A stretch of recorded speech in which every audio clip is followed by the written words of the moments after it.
Welcome back to Spirit Squared. I'm Andrew Darrington, your host. Tonight, we're here at the Beckham Hotel in Mineola, Texas. Thanks so much for Sarah and Chris for them to let us come back to where we started. It's so much fun filming here.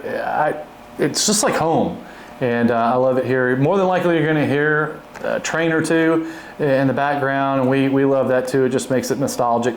Before we get started, I want to thank our sponsors. We've got Red Construction, Rex Consulting, we've got Goosehead Insurance with Ray Plunkett, we've got The Vault, we've got Humidor, Truevine, and we've got Hoot Holler Beverage down in Gun Barrel City. And then we have Stanley's Barbecue. Man, mother clucker, you gotta get that.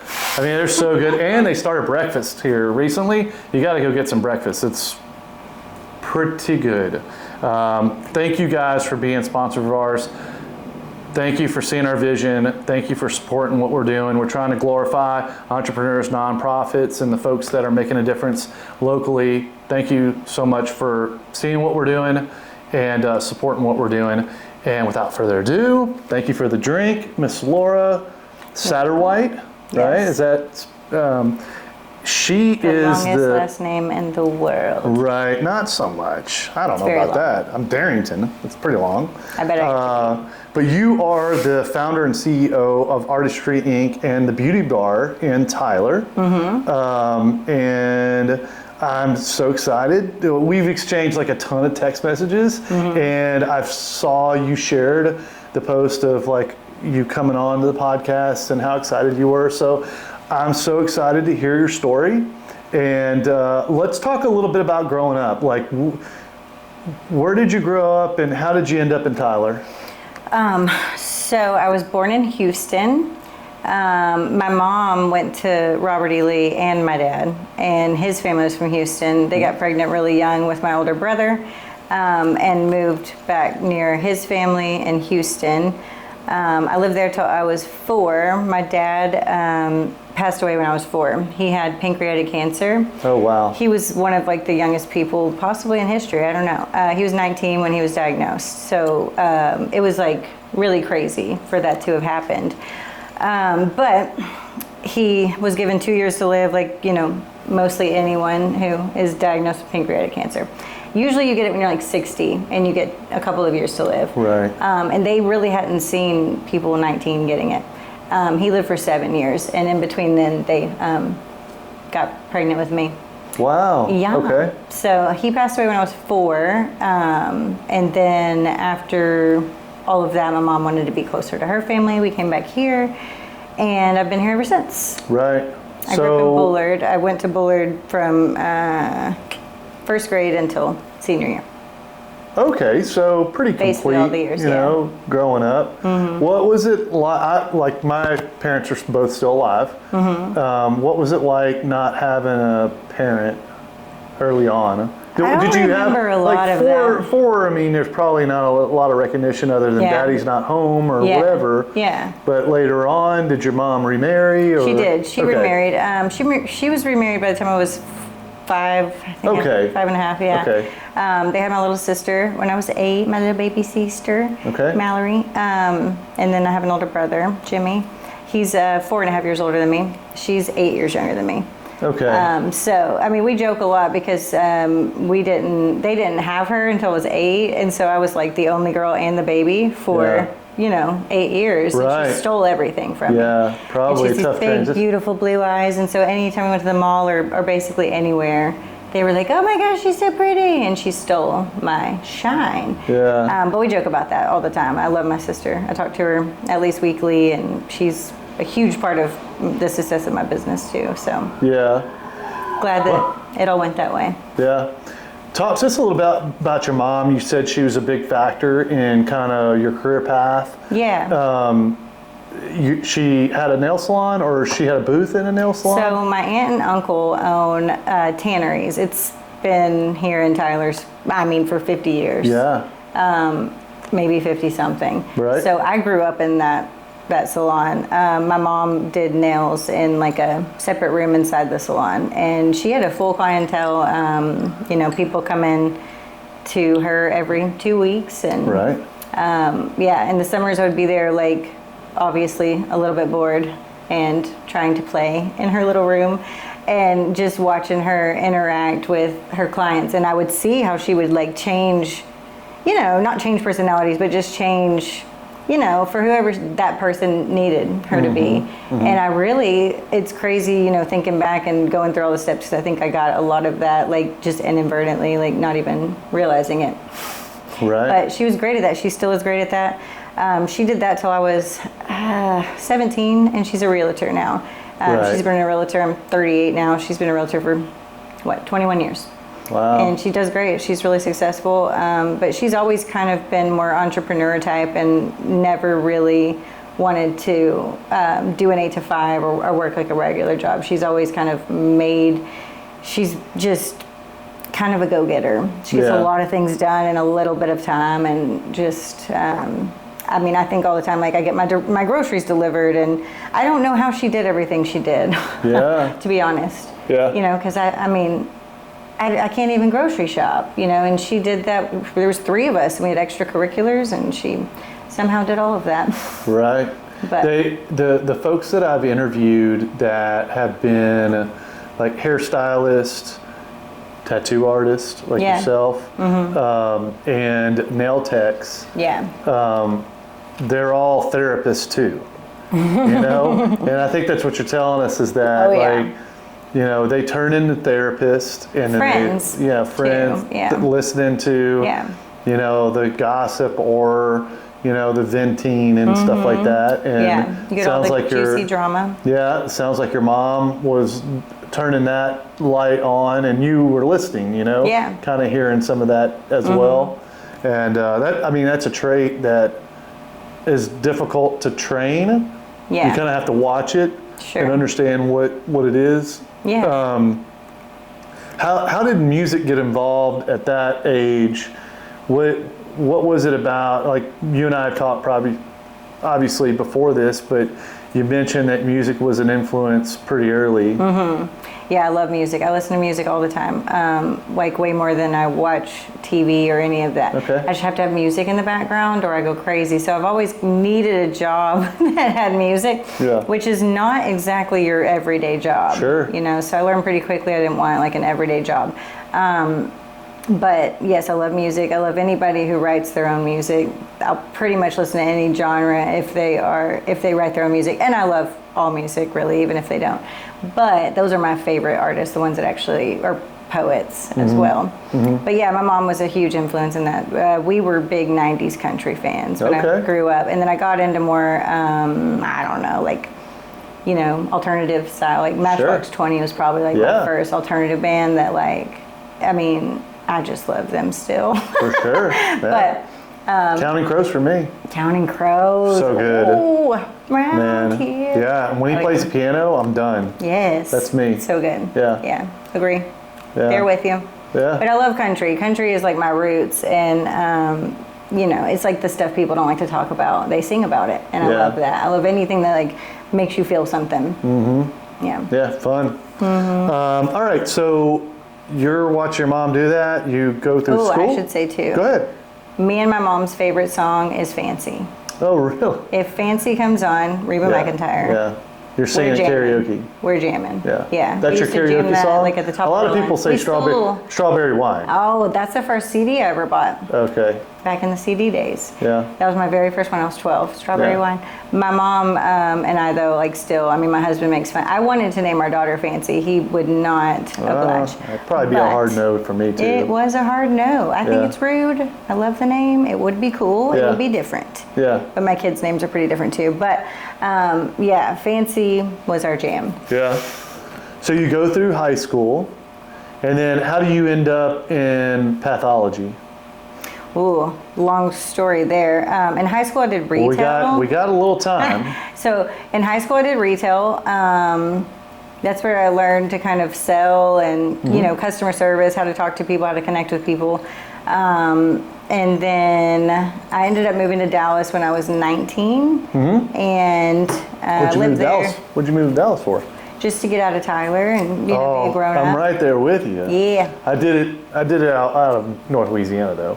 Okay, cool. Yeah. I mean, yeah, I didn't want to be far from my mom. I was never one to be Sure. like, I'm going to go 3 states away. Right. But yeah, Dallas sounded needed fun. some And it was space. fun. I mean, Needed there's a lot some of things air. about it I miss, you know. Yeah. But Tyler has really come up as far as restaurants and things to do and Yeah. all of that. Those are the things I really miss. I do not miss the traffic, like not even a little bit. Yeah. But moved to Dallas, ended up managing, I worked for Aldo Shoes. So we actually opened the Aldo Shoe store here in Tyler. That was probably, I was 18.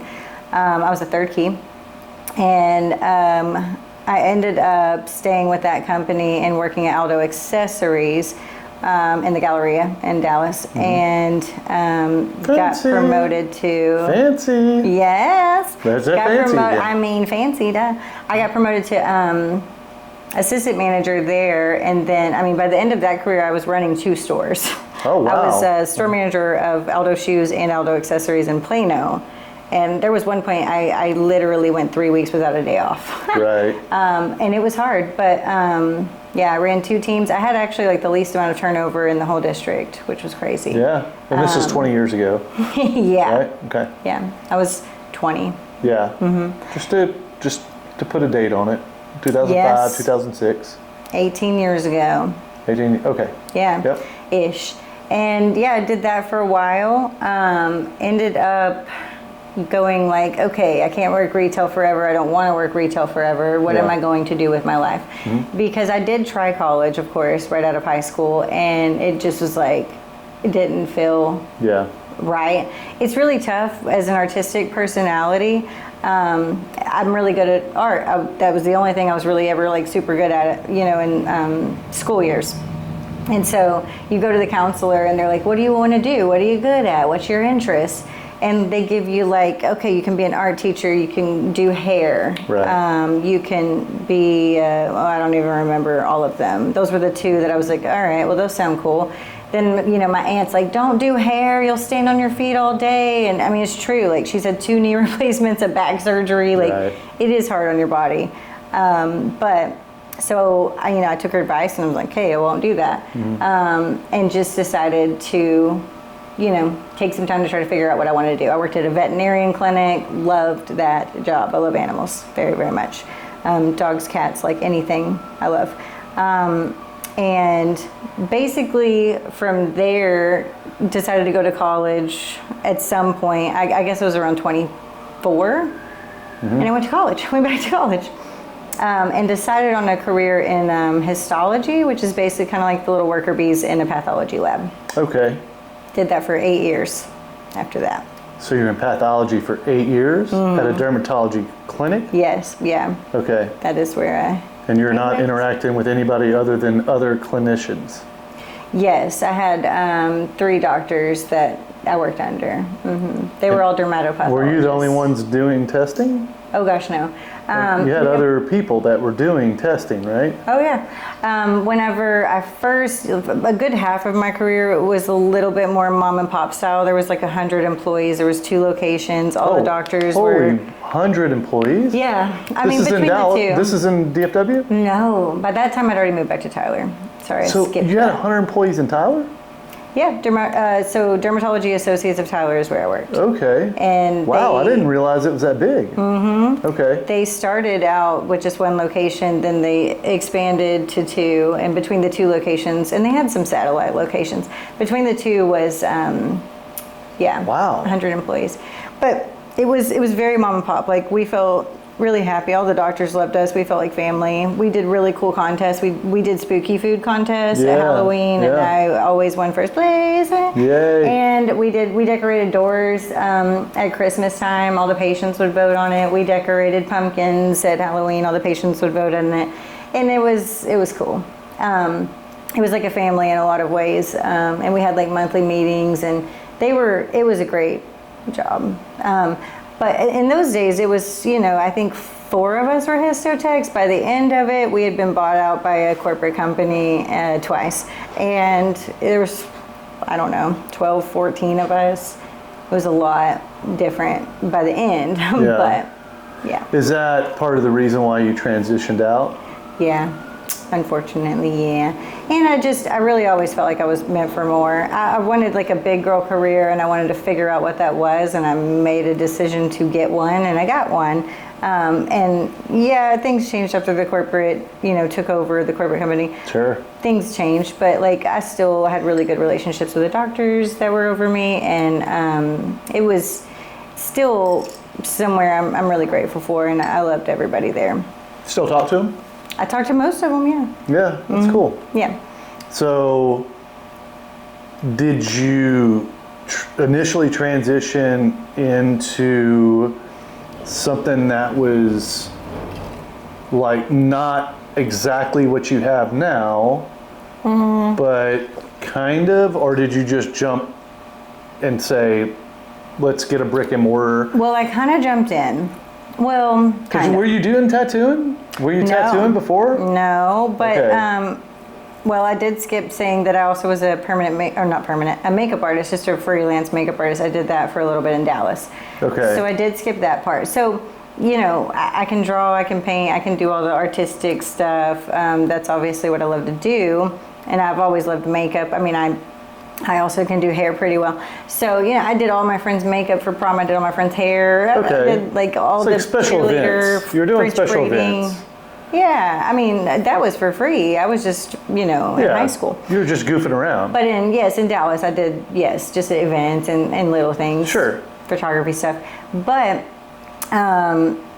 I lost my train of thought. You're going to edit that out. Well, that's fine. I mean, you just kind of went back to the DFW to establish like what was pulling at you to do something more permanent in like Yes. maybe a brick and mortar. But So, what okay. was it? What did you do? My point is this. Yeah. When you left pathology, did you dabble in some things before you did the brick and mortar, or did you just say, F it, I'm just going to do a brick and mortar and we'll figure shit out after that? Yeah. It was definitely the second one. Okay. My husband was scared to death, but he wanted me to be happy, and I was like, I think I can make this happen. Did you have an original location that you were at, or are you Yes. still there? Well, okay. What happened was I told, Dermatology Associates, I told them I'm about to change careers. I decided on doing permanent makeup because it was kind of this newer thing to me that I had never really heard of. Jeez, that's a huge jump. Yes. But you knew that you had the artistic Right. side of things, so you could lean on that. Yeah. You figure out, okay, how do I figure out this tattooing side of things? Yes. You probably had tattoos prior. 100%. Yeah, so you kind of knew like, okay, gotta be septic. You gotta, I mean, not Right. septic, you gotta be aseptic, you gotta be clean. Right. I gotta make sure that I do this, this, and this. I got all Right. the supplies. You probably had a good index of what you needed. Yeah. And then you had kind of an idea of like, okay, like you said, a new Yeah. field. It was honestly like and it maybe scrolling there was a vacuum there where there's Scrolling nobody. Facebook, I saw a microblading ad, and I thought I should do that. I was like at a point where I just knew I was meant for more. I was meant to do something different, and the years were just kept going. And How many years ago was this? Can you I guess? opened my business in 2018. 2018. Okay. Okay. Wow. I've been doing it Okay. 7 years. Yeah. So was it always opened as Artistry Inc.? Mm-hmm. Okay. yeah. So you So, open it up. I and told you're- them I was And you're leaving. like, please nobody show up until I figure my stuff it's out. a little more than that. Okay. So I told them I was leaving. Okay. Made the decision to make the jump. My husband was scared to death, Yeah. but he was like, all right, let's try it. Well, then, Such a great husband. That is awesome. he's great. He Yeah. puts up with me, and Yeah. I'm crazy. Yeah. But so I basically told them, what my plans were, and most of them were really receptive and supportive. And then I actually ended up, so I paid for the permanent makeup school. I found a permanent makeup school in Dallas. Okay. Took a loan out of my 401k to pay for this thing. Paid for it. A You week sound like later, a typical entrepreneur. Yes, we make crazy decisions. Look, you got to have a passion. It is what it is. Yeah. We so a week later though, I'm walking my first child. I'm walking her in the park. I'm at Rose Redmond, And I get a phone call from this doctor that I had interviewed with a few years prior. His name is Dr. Blazer, shout out. He owned Summit Dermatology. And he said, hey, I just, bought this practice. So at the time when I interviewed with him, he was kind of like, a different doctor owned the practice. But he more so ran this particular clinic because that doctor was more in Longview. So he says, hey, I'd like for you to come open me up a pathology lab. Do you think you could set me up a small in-house pathology lab? And because he's a dermatopathologist, they've been sending all their specimens out. He wants them to be in-house. And I was like, I would love to do that, but I just decided to make a career choice, like a career change. And he was like, well, what do you think about just doing it part-time on the side in my surgery lab, or in my surgery suite? Sure. And I was like, duh. So for a year and a half, I set him up a little small in-house pathology lab, and ran that. We had decent amount of specimens for one person, and just processed everything that we took off of all of our patients for him. He read the slides. We did that for a year and a half, and basically I did it part-time. I did permanent makeup on the side part-time. It was a good stopgap. With a baby, like a crazy person. It was a good stopgap to kind of... For sure. It was a great way to do it. And anytime anybody ever wants to do something else, but they're stuck in this one career, but they feel like they're meant for more, I'm always like, hey, there's a gray area. Just figure out what you want and ask for it. And that's as simple as it is. There's always gray. Figure out the amount of hours you can do both.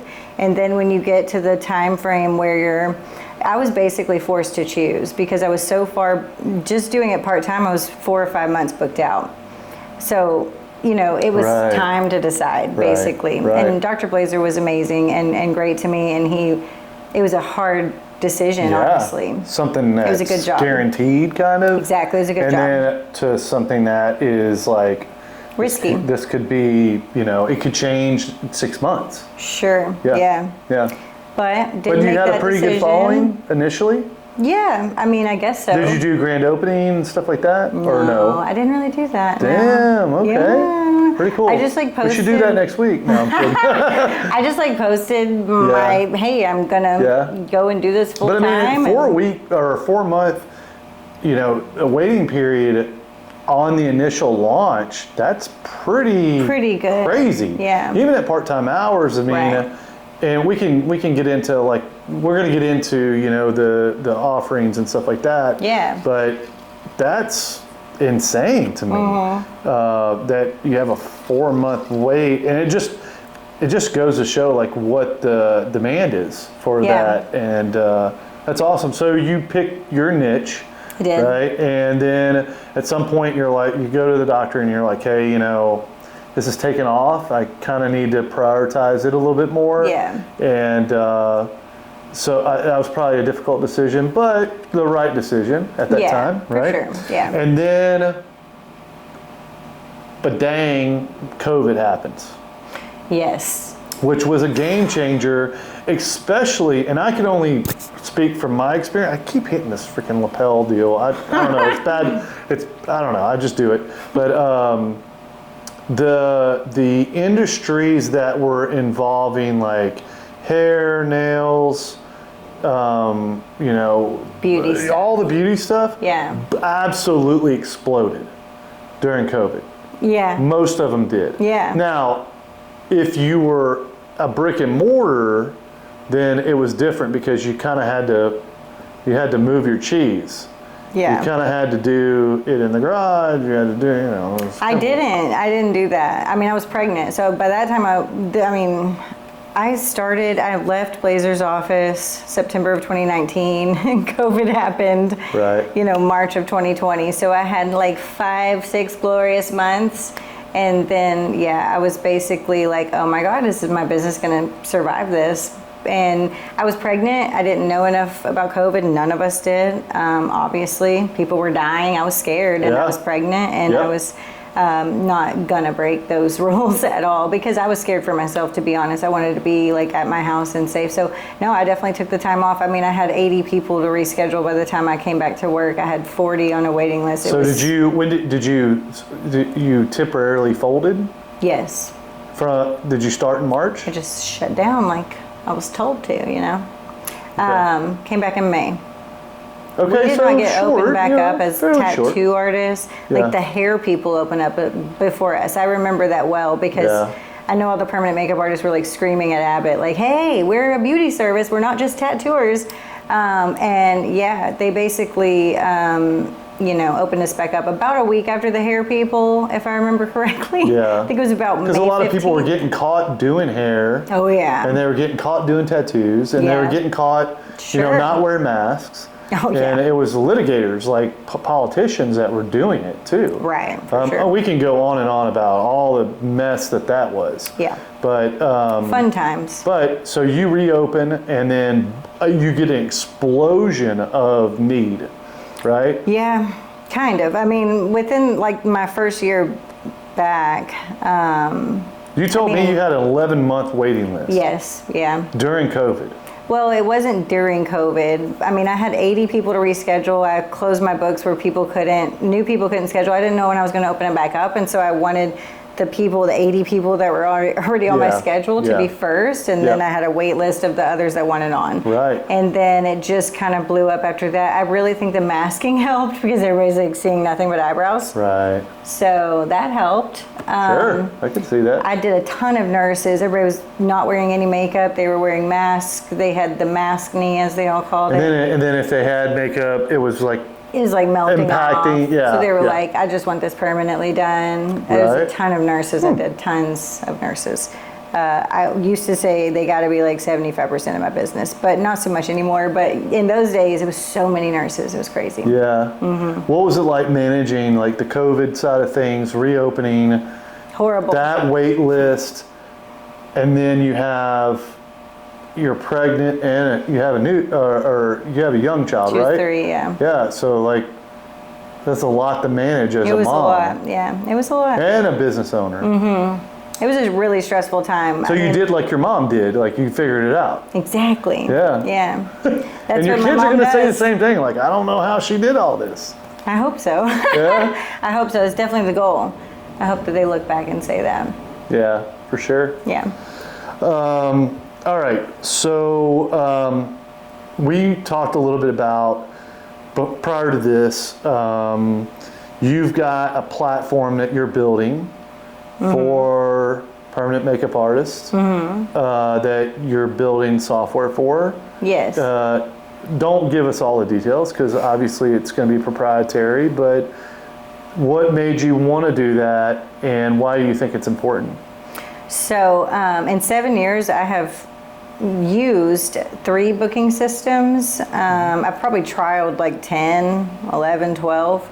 And basically all of the ones I've used have great things, but just aren't enough. They don't have everything I need. They're great for estheticians. You know, a lot of those booking systems, they can be good for hair people, estheticians. When it comes to permanent makeup artists, we are required to write down every needle we use, the size, the configuration, the brand. Same with all of the inks we use. We have to put expiration dates, lot numbers, all the things. So basically I've made a really easy way to kind of quickly put those in, those needles. And of course you have to put them in ahead of time in your own system, whatever you use. I can't know what everyone's gonna use, but makes it super easy. It's a very like click, click, click situation when you're filling out all of the info that you wanna go back and look at when they come back to see you. Yeah. And then it's a really user-friendly booking system, and then on top of that, they'll basically get a full-blown website, easy to manage, it's a copy and paste of everything on my website, and a full booking system, and then a full note system, quick note system, to put in everything they used. Yeah, very cool. Yeah. Something else you mentioned is the possibility, and this isn't any commitments here. Yeah. But you talked a little bit about maybe doing some virtual training. Yes, that's definitely in the works. Yeah, okay. Yes. So do you think that's a need in the field? Yeah, for sure. Okay. Continuing education is super important, and I think that's in any field. I think you're going to lose it if you don't continue to grow and learn new things and techniques, and there's always something new. So Yeah, mine is basically going to be for artists that are already certified. It's not like a training program or anything like that. You need to be certified and send me your license, and then you'll be able to purchase the course. Yeah, it's cool. But yeah, I'm going to do a breakdown of lips, a breakdown of a couple styles of brows, breakdown of color boosts. I would love to do a business mindset breakdown, how to, just customer service and how to handle your, wait list, all the things. Those are in the works, and I'm kind of taking my time on those. I'm not in a hurry. Right. So, but, yeah. Talk to us a little bit about the difference between, or what should some people weigh out when they're thinking about going from regular makeup to permanent makeup. What should, not me, but my wife or someone else think about when they're considering that decision? I mean, to me, permanent makeup always needs to be like an enhancement. I don't ever want to, and I'm really, really honest about that with my clients. I don't want you to think it's going to fully replace makeup. Now, eyebrows, sure, you can get your eyebrows done and probably never have to touch them. You could also spruce them up a bit if you feel like it, right? It's all based on that client and what they want, who they are. But yeah, I would just say, like, make sure, when you're choosing your artist, that they have a ton of before and afters that you like, and that, they seem like someone that maybe you could hang out with for a few hours. It's 3-4 hours long that you're going to be with that person. Right. A huge thing I always say, especially in those days when I was booked out 11 months, and that was crazy. A lot of people don't want to wait that long, and I'd say it's totally fine. I get it. But when you're shopping your artist, make sure they're posting healed pictures. So a lot of people only post day one, and you can, part of being a good tattooist and a good permanent makeup artist is the healed results, what it looks like 2 weeks from then, what it looks like 6 months from then, what it looks like 2 years from that point. And I post all of that stuff very regularly. I label everything. A lot of, I've definitely covered a lot of bad work. And unfortunately, the permanent makeup industry is not super regulated. We're considered tattoo artists, so I mean, there are people, offering microblading, 3-day microblading courses. I mean, this is a very normal thing. Right. And this is a blade, and you're cutting someone's face and putting permanent ink inside of those cuts.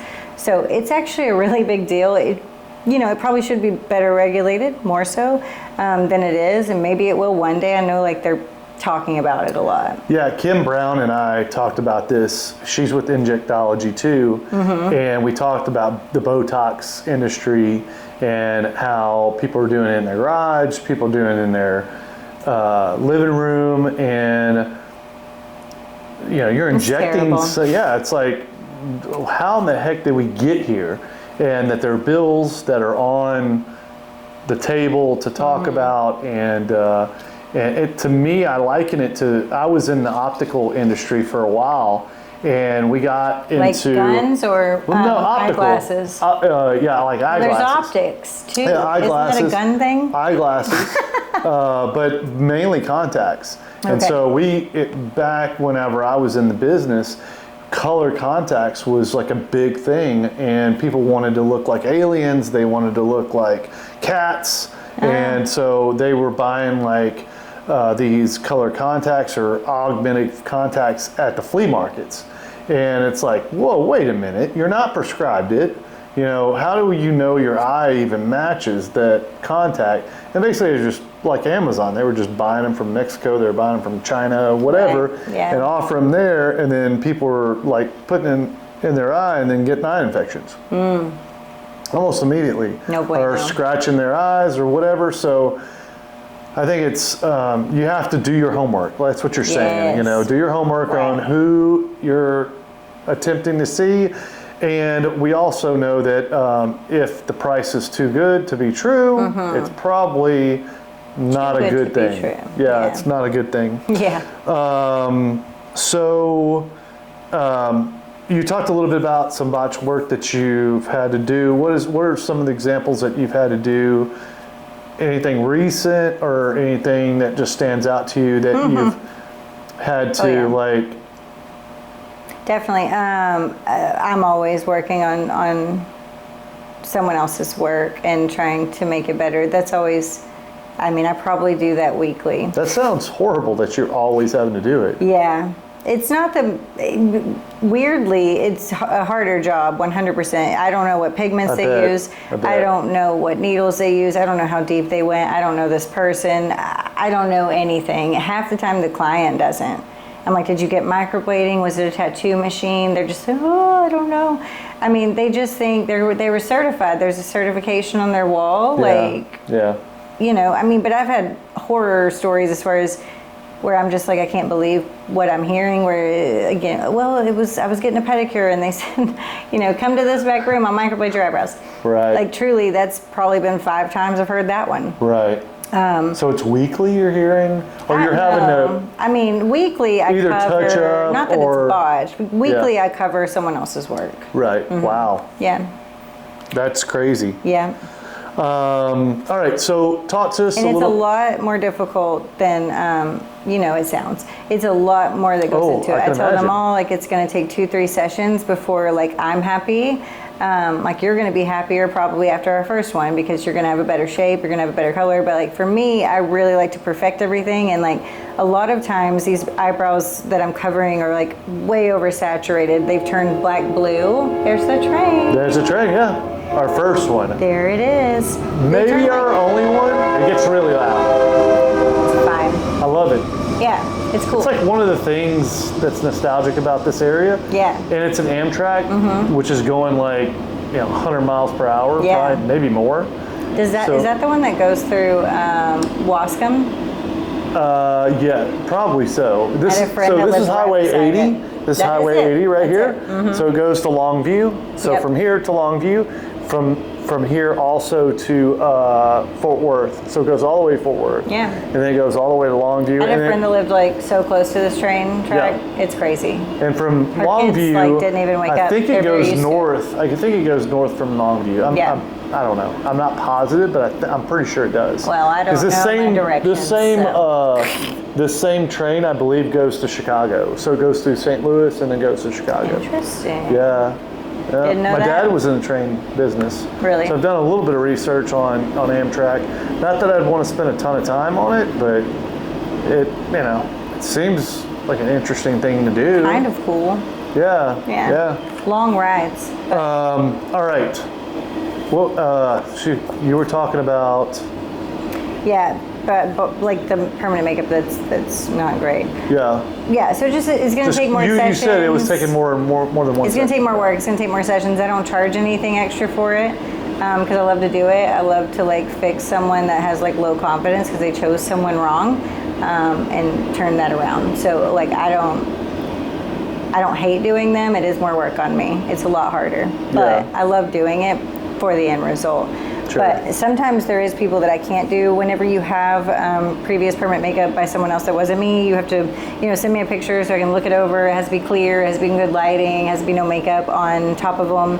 And that way I can really see and figure out if it's something I think I can make better. And my, quote I tell everybody is if I can't put you in a better situation than you were before, then I won't do it. Right. And then from there, they can either get their brows lasered off, which is super traumatic to the skin, and it's traumatic to the person. It's a huge healing process. It's multiple sessions, which I'm thankful that it's a thing, because I do have to send people there, sometimes. But I try to do what I can without having to do that. But if I truly feel like I can't make them any better and actually put a shape on them that I'm proud of, then that's a tough conversation that I have to have later. Yeah. Mm-hmm. So you talked about, covering up some of these errors and things like that. Obviously, you do the brows, you do lip liner. What are some of the... Lip blushing. I do not do lip liner. I'm sorry, I said the wrong word. It's basically like a full lip, but blush. It's supposed to look like what God gave you. Okay. Like you were just born with beautiful shape, beautiful color. Okay. It's not supposed to look like makeup. I don't really like that with any of my stuff. I want it to look as natural as possible. Yes. I will go pretty bold with brows if that's what the client wants. But with eyeliner and lips, I prefer to stay on the more natural side of things. Okay. What else do you do? And lip liner is not natural. right? 'Cause it's just like an Hey, look, outline. I just used the word. I was trying to like say, okay, you're making the lips fuller or something. I don't know. I mean, giving it a look of fullness, sure. Okay. You're such a dude. I'm a guy just trying to figure things out. Like, I'm going down a road I've never gone down. I know. Before, Well, welcome. which is great. You know, Yeah. it's awesome. We're learning things. What else do you offer there? Okay, so I do brows, eyeliner. I do what's called a lash enhancement. I don't do classic eyeliner. It's going to be more of like your natural. It's going to make your lashes look darker and thicker. It's super natural. And then I used to do the classic eyeliner. I just don't really like to do it, so I quit doing it. Okay. I will cover bad eyeliner and make it better if I have to. If they come to me with brows and like, I'm gonna put my beautiful brows on your beautiful virgin skin, but these eyes look crazy and I can make them better, then I still will, even though I hate it and it gives me a migraine 50% of the time. It's a lot of tension in this tiny area. But I do lip blushing. I do, so breast cancer patients are a huge part of my job. Breast cancer survivors. So basically they have been through the ringer. Most of the time they've been through 2 years of chemo, sometimes radiation. Their treatment plans are long, and then they have to do, basically a big surgery where everything is removed that's possible. Right. And then they go through this whole stretching thing, and then implants come in after that with a plastic surgeon, and they have a few different choices as far as reconstructions that they can go with. A lot of plastic surgeons do areola reconstruction, where they take a graft from your groin or wherever, right, and kind of build you an areola. But a lot of those are my patients or my clients as well, because the color doesn't come out exactly perfect, or the shape isn't exactly perfect, so I'll enhance it and make those more natural looking. And then a lot of times just like a blank slate, they don't have anything, it's just flat skin, and they make it look 3D, like it's a real 3D. That's cool. Nipple, yes. Yeah. All of the wives show their husband these pictures. Yeah. In the days that Facebook used to let me post them. Yeah. I don't post them anymore because it gets taken down. Yeah. But it's funny how many wives come in and tell me, oh my God, I showed my husband that immediately. He couldn't believe it. So it's like a huge compliment, Men are obviously looking at those things. Yeah, and yeah, for sure. And toes and feet and stuff like that. I mean, I saw the video, the web feet. Talk to us about that. Like, how often does that come up? And she's my only one I've ever done. Okay. Yeah. I mean, there's a ton of things I would love to do that I've seen online. Like some people who've had like their fingers chopped off, like maybe these two got chopped off and they'll do little nails on them. I'd love to do that. I would love to have an alopecia client that has 0 eyebrows. Never had that happen. I mean, I've done all kinds of scar camouflage in lots of different areas of different ladies' bodies. Anything, if it bugs you and I can tattoo it, I mean, I will do it. Okay. If it'll make you feel better, I'm down. Any guy clients or no? No, I've never had Never any. one? Mm-mm. No, but the scar thing, the scar definitely, you would think a lot of them would. Yeah, I get a decent amount of those. Like mainly, a lot of it's just for my areola clients because there is a lot of, and there's so many different repairs that you can do, different scars in different areas depending on their situation. But and when you go through trauma like that, like anything that gets you one step closer to whole is huge. Sure. Yeah. I mean, I get to like see them at the best time because I'm like their last step in their journey. So. They're done and they get to feel like a woman again. That's like what they all say. I feel like a woman again. So it's pretty awesome. Yeah. Well, and getting the feedback after the husband sees it, it's probably good feedback so many husbands like come in with them at the touch up the second time and they'll be like, just so you know, you did amazing. This is crazy. So yeah, it's great to hear from the hubbies. Yeah, for sure. Yeah. I'm not trying to nail you down to anything in particular, but what do you find as the average like cost to do something like? You could toss out something you do very commonly, like eyebrows, or obviously if you're having to do like touch-ups, 2 or 3 times, the cost is going to vary, right? Sure, yeah. So what? So, I mean, eyebrows are $6.95. Okay. Any style, doesn't matter which one you want. Most of the time, that's like a little mini consult that I'm going to see you for the first time. I'm going to look at your skin. I'm going to tell you how much, or look at how much brow hair you have, and kind of tell you what I think what style will fit best. It doesn't matter because that's all the same price. When it gets to, you know, I mean, the lash enhancement starts at $350. You know, lips are $5.95. Yeah. So I do brows mostly. I've done so many brows. I mean, thousands of brows. What do you think that is? Like, why is that? Well, because brows frame the face, and they really can change your whole look. They can make or break your face. Okay. So you go to the wrong person, and they give you this huge blocky squared eyebrow that's a huge giant caterpillar all the way down. You're not going to look like the same pretty person you did before. Right. You know, and you really need to go to somebody who knows how to do makeup and, you know, can see symmetry and put the best shape on for you. I individualize like every single one of my services. Like, I don't do the same brow on everyone. It's all going to be different sizes, different colors. You know, if I'm drawing in hair strokes, those are going to flow with your hair. They're not going to be one pattern fits all. Yeah, there's a lot to consider, huh? There's a lot to consider. Is it there, so? There's a consultation, and then does everything happen at almost the same day, or normally Definitely the same day. Same day. Yeah. Okay.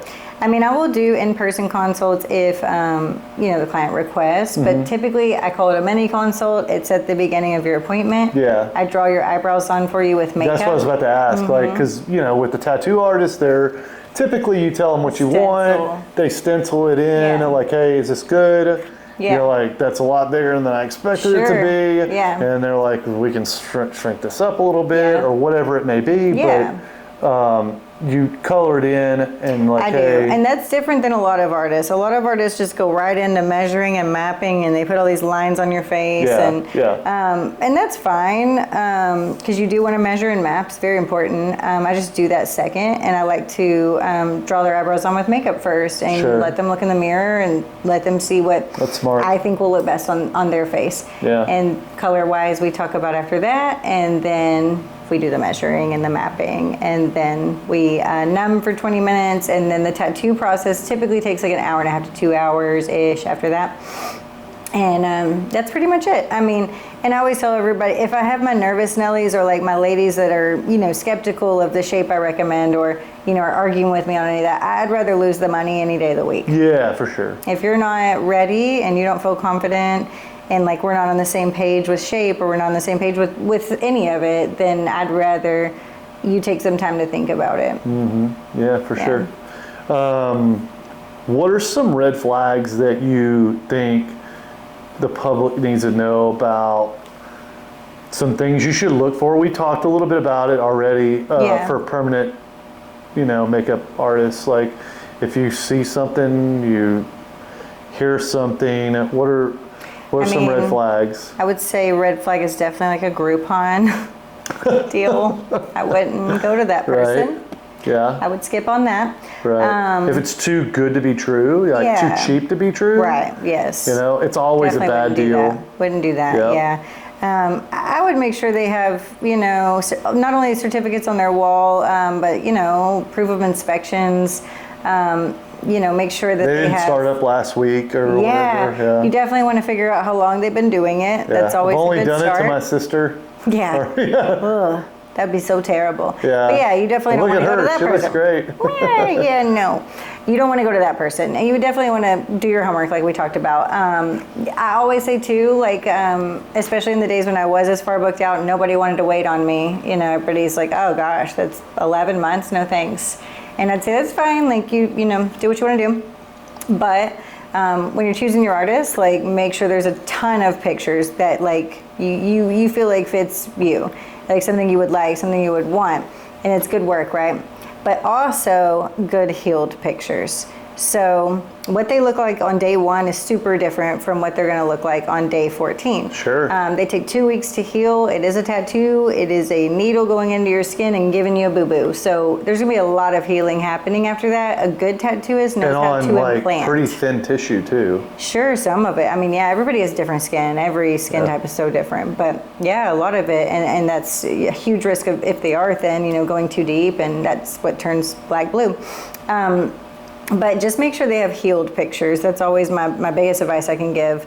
If they're only posting day 1 pictures, which look beautiful, yes, but they're dark. They're dark. My eyebrows, I always start on the warmer side because tattoos are going to ash out. Every tattoo. I mean, Right. this was once black. It's more like a navy. Yeah, You know what I yeah. mean?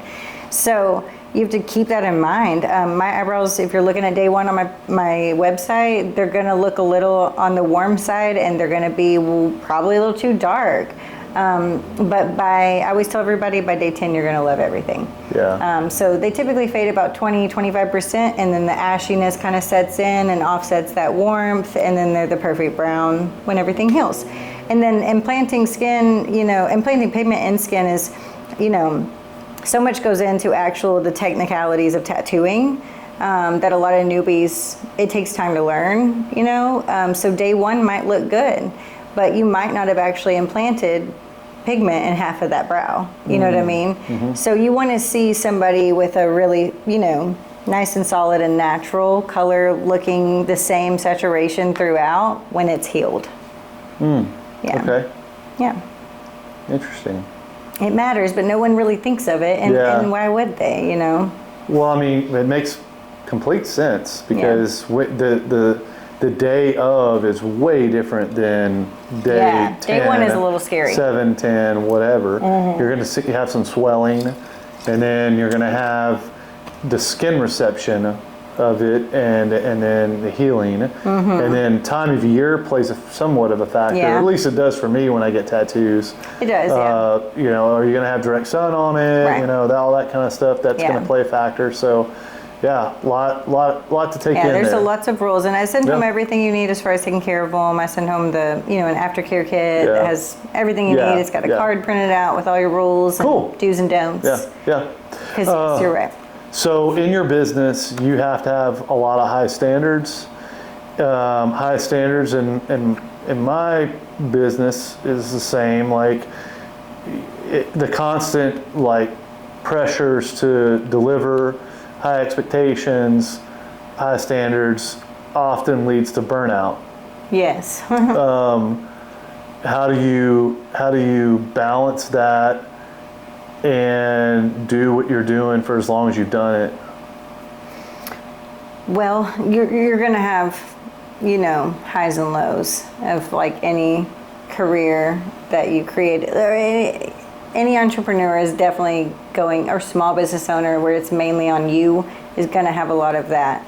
And I think a big part of it is just going hey, this is part of it. And just realizing it's an ebb and flow, and it'll always come back around where you're going to be all right. Yeah. I mean, especially I have 2 kids, I have a husband. I mean, I love my family, and I hate that word balance, to be quite honest. I don't think it exists. Okay. Yeah, I'm not a big fan of it. Okay.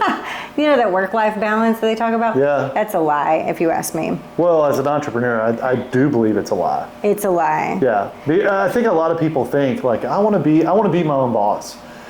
Yeah, guess what? But you work for your customers all the time. You're never off work. Yes, you're never off. Never off work. Right, and a lot of places that are very successful have to close for 2 weeks so that they can take time off. Yeah. But then customers complain that they're closed. Right. You're going to get a Google review. You're going to get whatever kind of review because you were closed for 2 weeks so that you can take time off to have a mental reset. Right. I've seen it. You needed that, but no one cares. Right. No one cares. And you don't want to put that out in the open anyway. You wouldn't put that publicly anyway. You wouldn't want to. But have you had burnout? Absolutely. Yeah. Does it happen often or no? Yes. I mean, yeah. How do you reset? A few times a year. How do you reset? Like, how do you? I mean, what I have done. Because I think I'll stop you there because you're creating things. So there's a lot, like you're like an artist. There's a lot of creative energy. Yeah. But you see somebody happy on the end of it, and you understand that people are seeing them, and they're possibly talking about the benefits of it, whether it be just them and their husband or out in the public life. And so that's got to feel great that you do those things, but there's a lot of time in your life that you're sharing with other people versus your family. Right. So that part there's a hard juggle there. So how do you reset that burnout? I mean, a lot of it is like once you get the confidence in yourself, which honestly, it might take some counseling.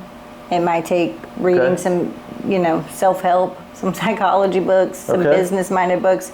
I like to, in counseling, they use this term, it's called a resource. I don't know if you've ever been to a counselor, but I've seen a few in my life, and it's called a resource. So it's like the things that will put you back into happy mode if you're feeling down. Yeah. So, I mean, I have my own resources. Everybody's are different.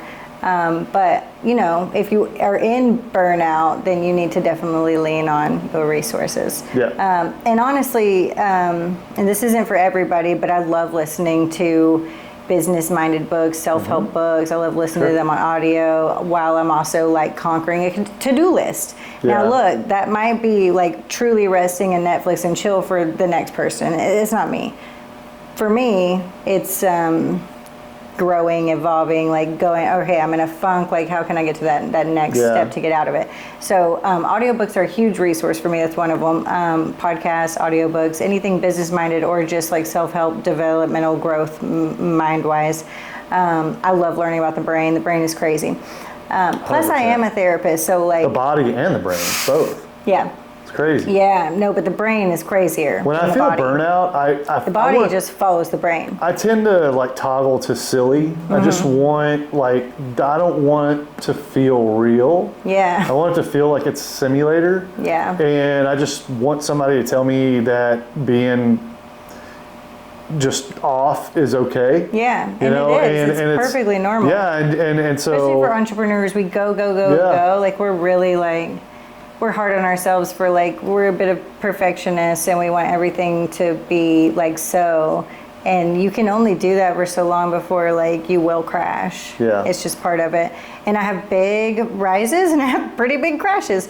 But what I do for every day, burnout obviously is it's a bigger deal. And I just lean on my resources for that and try to take off work if I can. If someone cancels, I don't feel it. You know what I mean? I take the time off and I go do something that's a resource. But for the most part, I try to prioritize my, I guess I rotate my priorities. So everyone in my life is a priority, right? My business is a priority. My husband is a separate priority. My kids are a separate priority. My girlfriends, doing girls' dinners and nights out once every couple months, that feeds me. It makes me feel whole. Reset you. Yeah. So all of those things you need to do. It separates you from being business. Yeah. But they're also my hype team too, my girls' dinners, So we talk a lot of business a lot of the times, but it's just a different environment and you need it. Yeah. You need to get outside of your normal. 100%. But I like to rotate it. So what I say to my friends and honestly anybody who asks, I love to rotate priorities. So maybe I haven't loved on my husband in a couple of days. Of course I always love on him, but you know what I mean. Yeah. You know what I mean? Oh, maybe, it's time. Yep. For some things, so you want to always be sure that, that day I'm going to give all my husband the love, you know what I mean? Sure. And then the next day, that might be kid number one who has just been acting a little more needy for mommy. Yeah. I'm going to take her, I'm going to do some one-on-one time with her.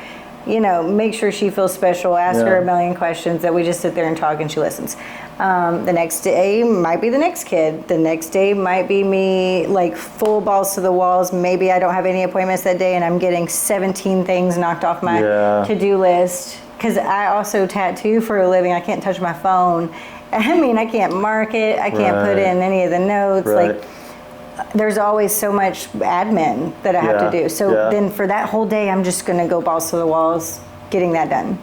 And I rotate it. And I think really like that's how you feel more balanced, but it's not true balance. You cannot give,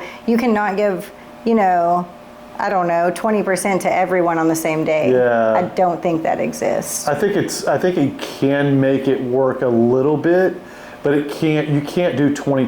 That doesn't. Not every day. Doesn't happen. Yeah. It's not authentic. No. Like you're not being genuine. Right. It's more of just like checking the box. Yeah. So you can do 50-50, I think. You could do, hey, look. Definitely days that do 50-50. But the thing is like, are your customers going to be happy with 50% Laura? Probably not. I try not to ever give just 50 to them. That would be not good. But I mean, the thing is like, you're giving 100% for 8 hours a day. What's left in the tank? Yeah. And then your family gets, a quarter tank of Laura. But and you then, get little hits of dopamine whenever you get, all I'm doing is paint a picture for the sacrifice you're giving to the clients you have, and the full percentage that they're getting is there. Right. And I'm not saying you're sacrificing anything with your family. That's not what I'm saying. I'm saying that sometimes that tank's not full. Yeah. And so when you get home, they get what's left. Yeah. And you sometimes have to just specify who's going to get that part of your tank. Yep. And you're going to give 100% to whoever it ends up being, right? And we have to. I read that somewhere a long time ago, and it really like resonated with me. Sure. And I have lived that like since. Like I'm like, work-life balance is stupid. Yeah. It's so stupid. It's well, a lie. unless you know like what your limits are. So I do. Like I've been doing this for a very long time, and so I know like, hey, I'm into hour 50 in the week, and I've given all I can give because I've had to do this. I've had to wear like 20 different hats throughout this week, and I need a mental break. And so I'm not going to talk to anybody for the next hour. Yeah. And I'm just going to be quiet. And to be honest with you, what's crazy, and my wife can attest, is that I almost 100% of the time drive a car, even if I'm driving 2 hours, 5 hours, with no radio. I don't drive with a radio. Oh. Because I need silence. Yeah. Because I'm constantly on the phone, I'm constantly getting text messages, I'm constantly answering questions. Yeah. I know that people aren't going, hey, let me interrupt his day. No, right. They're not doing that. Yeah. They simply need the help. Hey, I need to ask a question. Hey. It's like the time that particular person had to text you. And what really stinks is that I can, there's probably at least probably closer to 75 to 100 conversations that me and my wife have had.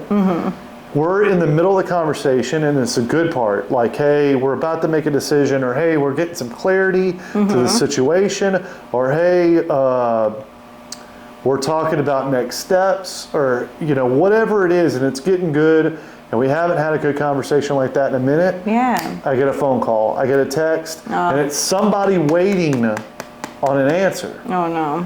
Which stinks. Yep. And you have the same thing with an entrepreneur. Is like, you have a client who has a question, they have an issue, they have a concern, they have a follow-up that they want to schedule, or whatever it may be. I mean, you have that part of yourself that you serve, and then it's just it's a delicate balancing act that not everybody has.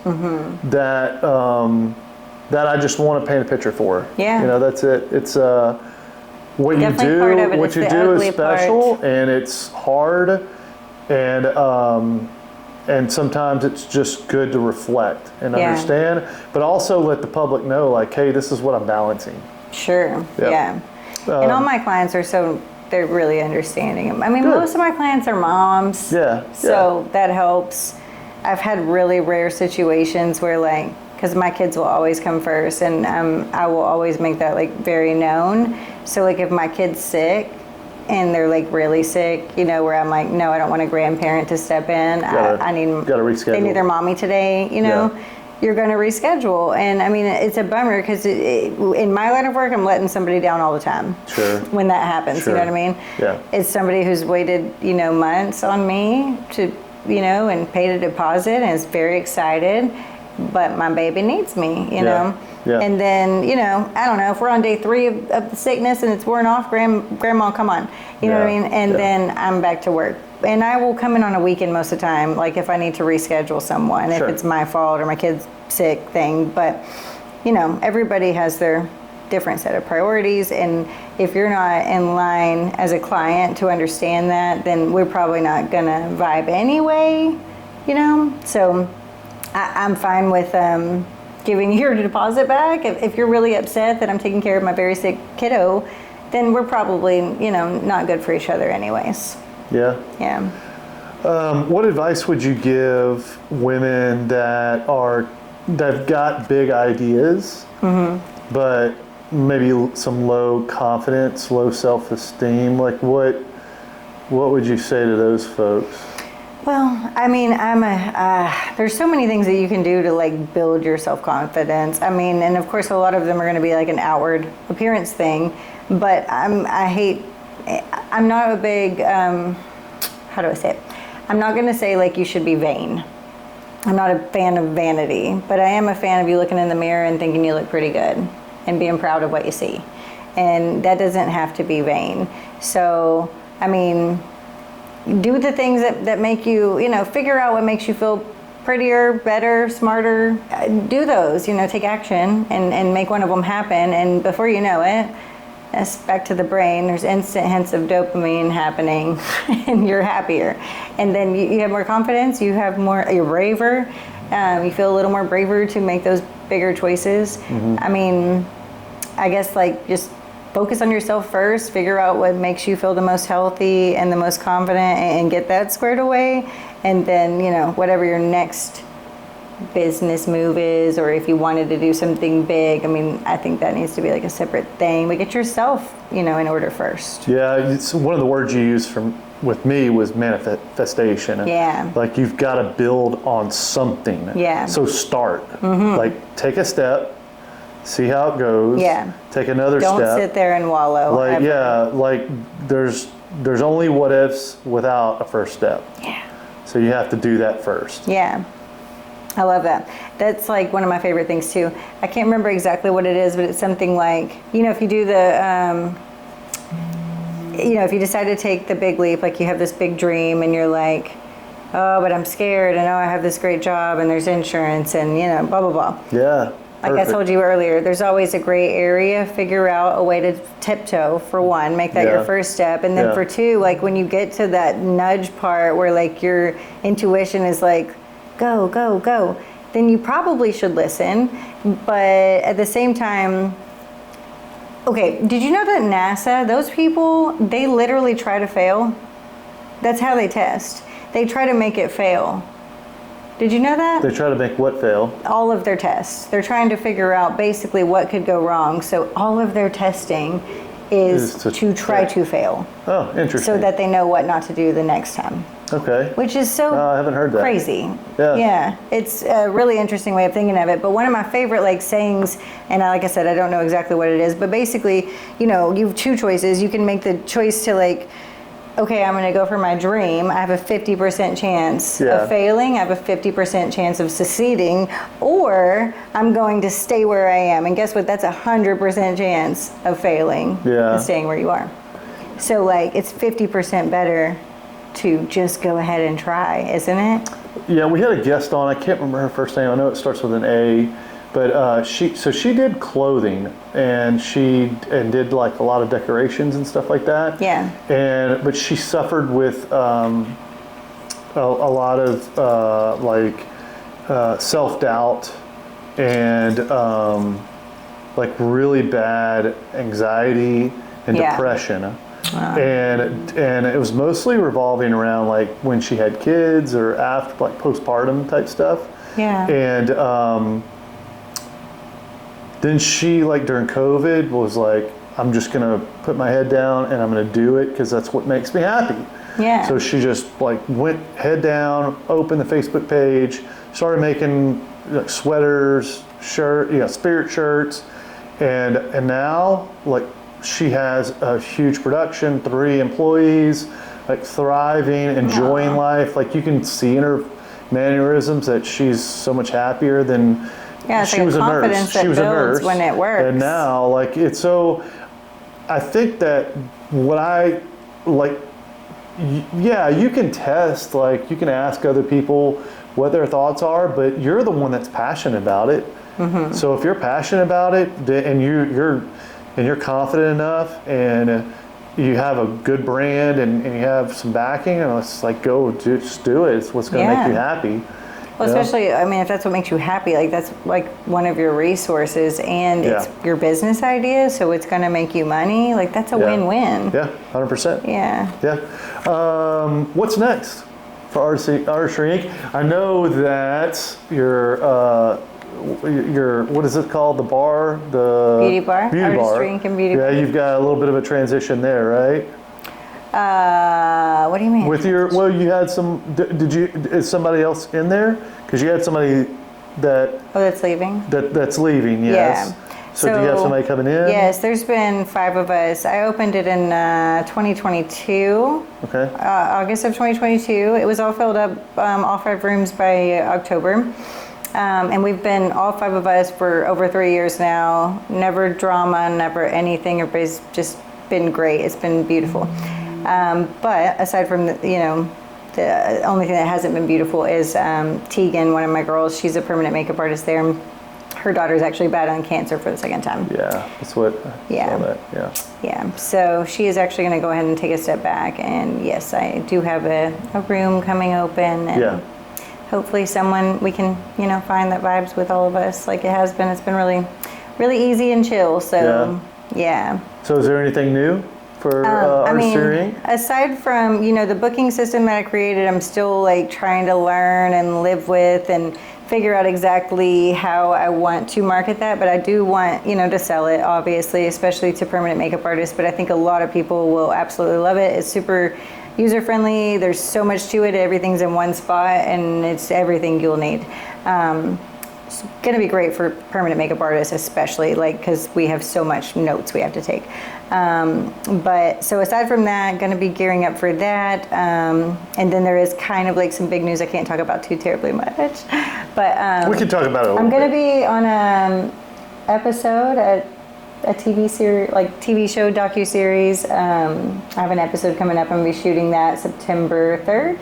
Nice. And then it should come out within the next 6 months. So wow, pretty excited. Congratulations. Can't talk too much about all of that, but right. Is it what? Can you talk a little bit about what it's based on? It's Is lot it mostly like this, just actually. like women in fields? Yes. Or okay. Yes, it's like women entrepreneurs. Okay. Awesome. Just kind of like telling their story. And Can you talk about what platform it may be on?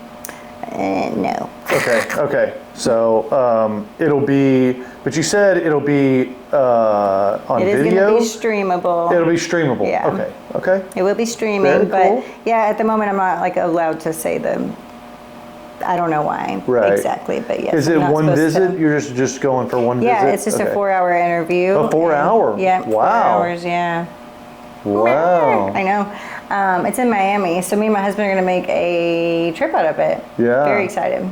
I got an adults-only resort. Okay. We just did a trip to Colorado with our girls, and we learned that like kids don't appreciate mountains, and it almost felt like we didn't have a vacation. So we're just going to double up, and he's coming with me. I'll do my interview, and then we'll have a few days of chilling. Yeah, sounds like a blast. Yeah.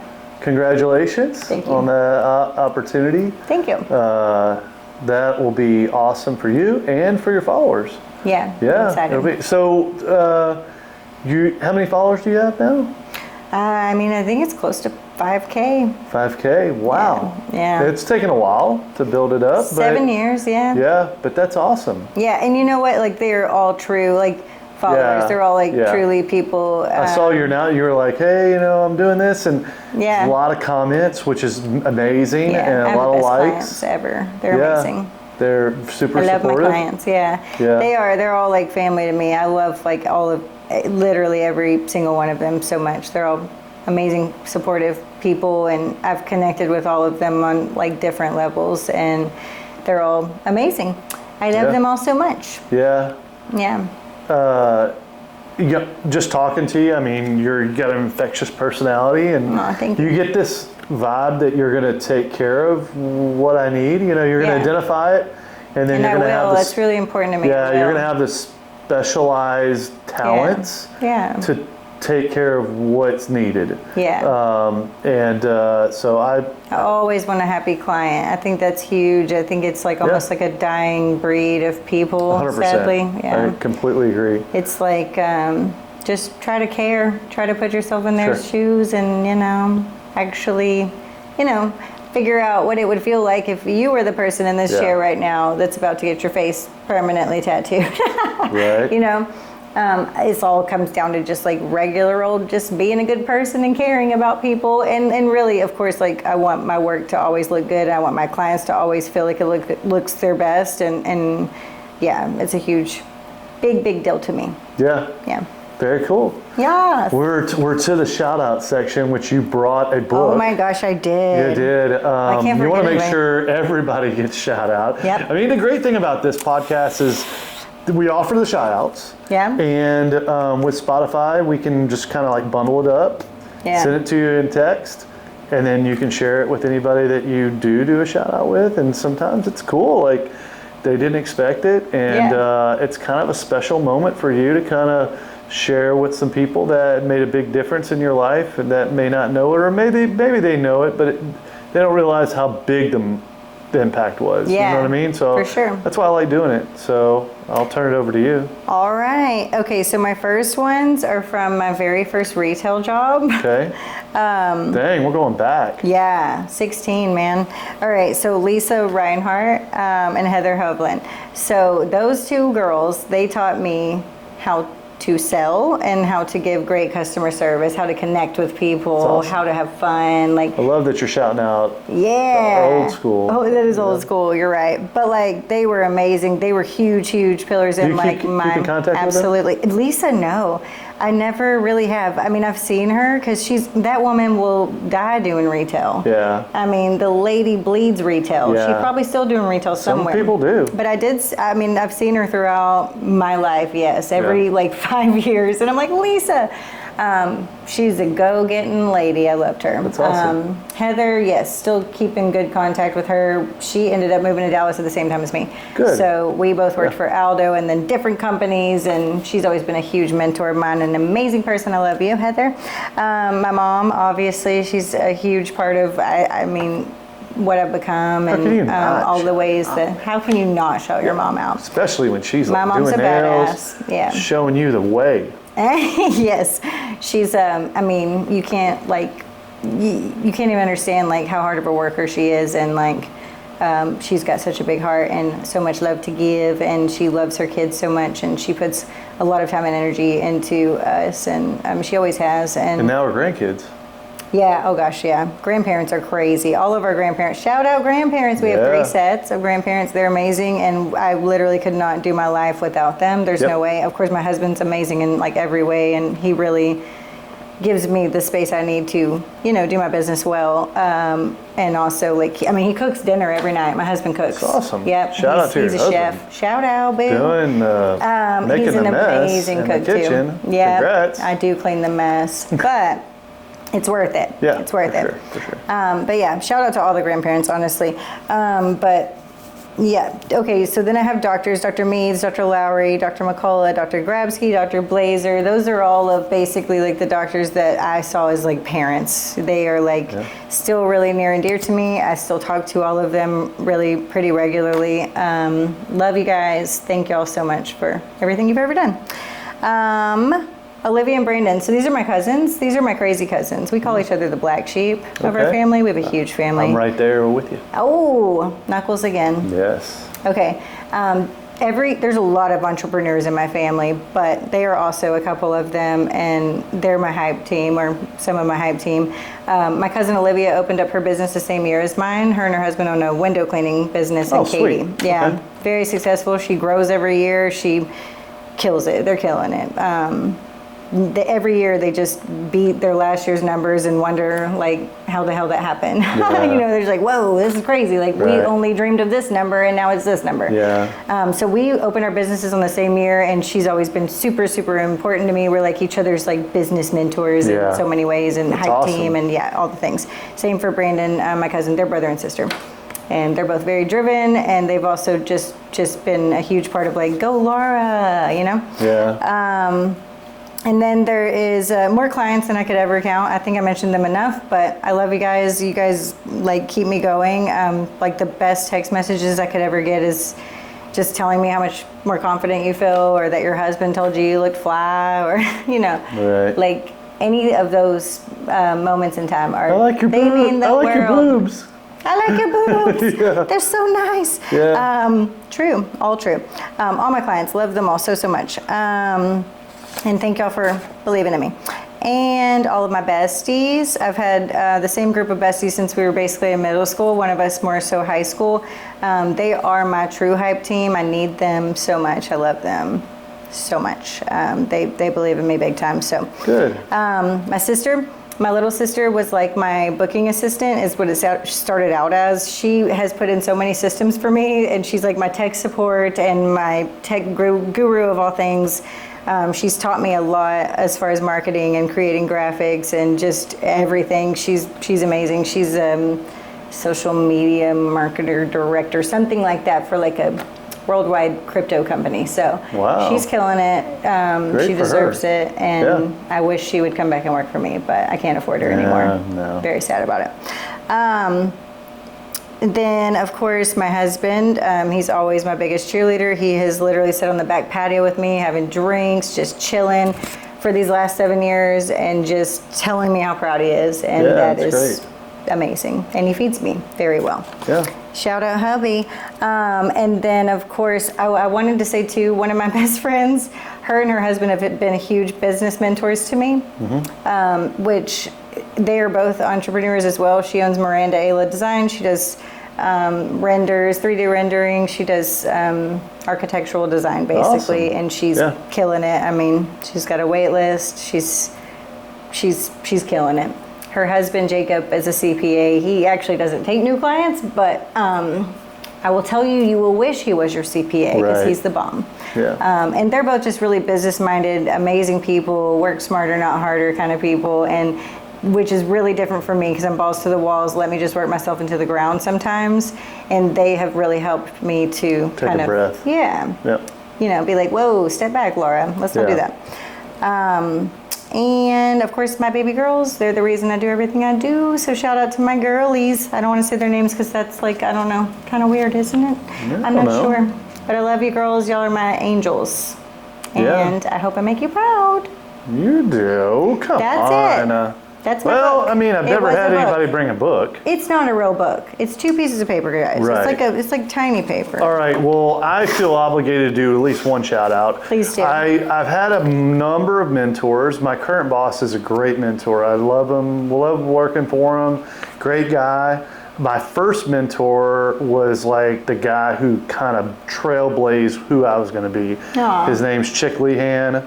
Shout out to Chick. He's, still Chick is such a cool name. Yeah, great name, and just a cool guy. Yeah. We have a lot of great stories. I'm not going to bore you with that, but We gotta do dinner with you and your wife. yeah, You exactly. I can bring mean, me it's then. just such a like nostalgic kind of figure, like a almost like not a dad figure, but like somebody that you're just like, damn, that guy is what I want to shout be. out to my stepdad. Yeah, What's shout wrong out to your with me? stepdad, He's really too. my dad. He's the best dad. He's the only dad I've ever But really Chick is truly not your had. stepdad. Chick is not my stepdad. no, but- Tony, I love you, Tony Yeah, Brookshire. yes. I can't believe I didn't say that. Yeah, well, That you dude did. You is- thought about it. It's good enough. Damn it. It's good enough. He's my biggest Stop being hard cheerleader, on too. yourself. I love that Yeah. man. But anyway, man. you did Yes. make a shout out during my shout out. But You reminded me of him when you were doing your Chick's shout a great out. guy. If you saw Chick, you'd be like, this dude's got it together. Yeah. You fit.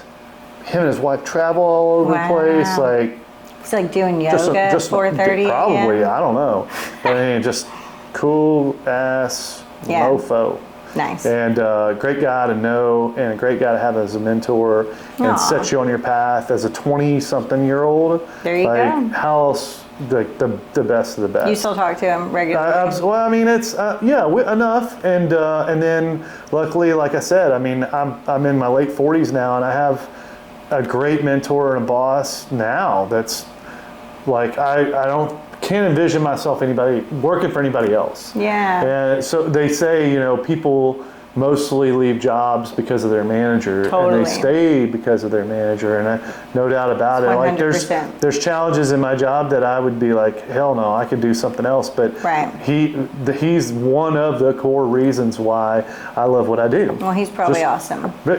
No doubt about it. Yeah. And so it's fun doing what I'm doing, because I report to somebody like him. So Aw. cool. Yeah. Shout out, boss Shout man. out, yes, for sure. That's awesome. Had a lot of fun. It was Me a too. blast. Did you have fun? I had so much fun. Yeah. It was great. Yeah, it's not as nervy as you thought. No. But if we had a live audience, maybe a little more Probably nervy. more. Yeah. you'd This have has fun. been very chill. Yeah, good. Very I'm chill. glad you had a good time. Cool room, cool place, Yeah, cool for sure. bartender, For great sure. drinks. Yes, the Beckham. Shout out to them. Beckham. Yeah, What? great place, home to us. All right. Thanks so much for listening in for temporarily, then YouTube here in a couple weeks. Our next guest is the mayor of Glendale. So we're going to dabble in some politics, but I've been a good friend of Gavin's for a while, and I'm sure we're going to talk a little bit about whiskey too, and our connection prior to him assuming that role. So I look forward to that conversation. We'll see you soon. Thanks so much.